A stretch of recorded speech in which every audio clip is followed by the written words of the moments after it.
Morals are the prevailing standards of behavior that enable people to live cooperatively in a society.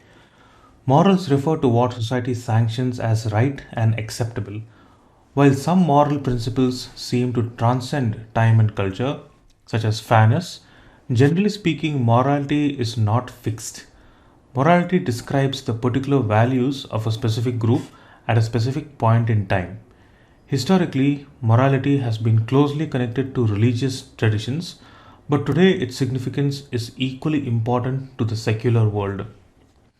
And then let's move to text 2.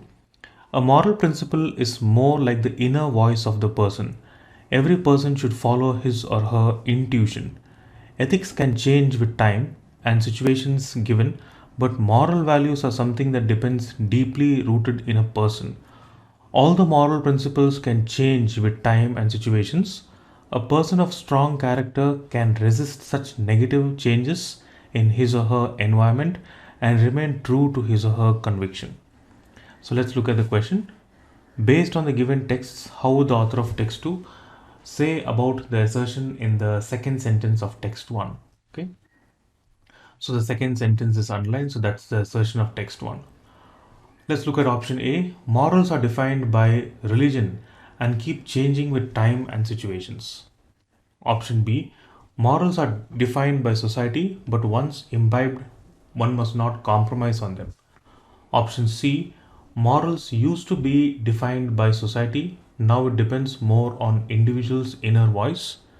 Or option D. Morals are not defined by the society or religion. They are intuitive and should remain immutable. So the question here is how the author of text 2 respond to the assertion made in text 1. Okay. So how do we do this question? First, let's try to understand what text 1 says. Then let's try to understand what text 2 says.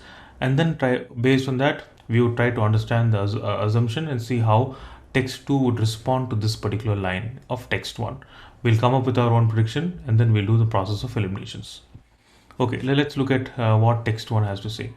So text 1 has to tell us that morals are the prevailing standards of behavior that enable people to live cooperatively. They refer to what society sanctions as right and acceptable. And then they go on to talk about morals are defined by describes the particular values of a specific group in a specific point of time, and it has been closely connected to religious traditions, but today its significance is equally important to the secular world. So just make a note of those points given there. So morals are defined by the society and it's dependent on one's group. So this is what we understand from text 1. Okay. Now let's move on to text 2. Text 2 says that moral principle is more like the inner voice of a person. Everyone should follow his or her intuition. So it's morely focused on intuition. Moral is nothing but an intuitive practice.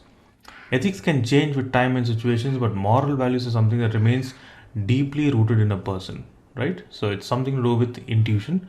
Although moral principles can change with time, a person of a strong character can resist negative changes and remain true to his or her conviction.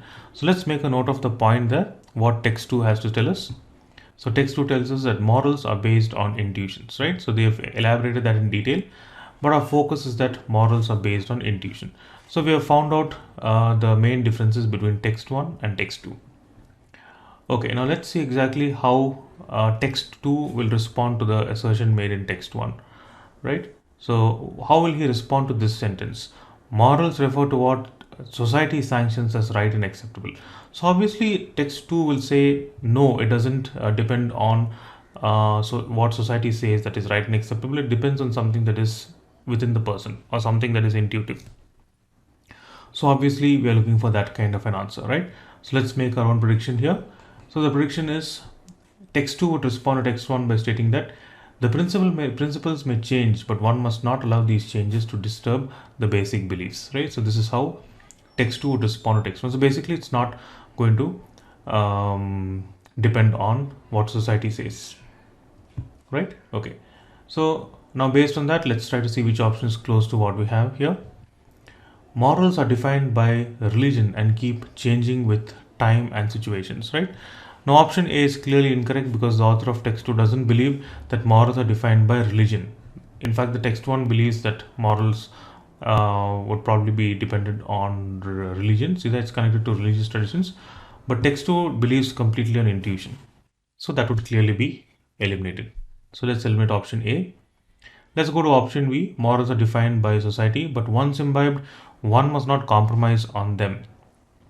Now, the author of text 2 clearly states that morals are the inner voices, right? And it's not dictated by the society. In fact, the text 1 says that it's dictated by the society. Text 2 doesn't support of that point.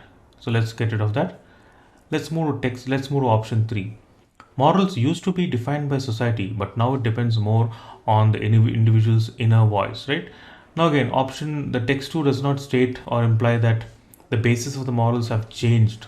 Earlier it was defined by the society, today it depends on the inner voices, right? According to text 2, it has been forever, it has been related to inner voice of the person, right? It has not changed from the past to the present, right? So option C gives you something of that sort, right? In the past it was defined by the society, today it's dependent on the inner voice, right? So that's not what we're looking for, so C can be eliminated. And then finally, let's go to option D. Morals are not defined by the society or religion, right? That's what he has to say. That morals, text 1 says that morals are defined by the society. All right. The passage text 2 tells you that morals are not defined by the society or religion. In fact, they are intuitive and should remain immutable. So this is the answer that we're looking for. This is closest to what we have, and this would be the response of text 2 to text 1.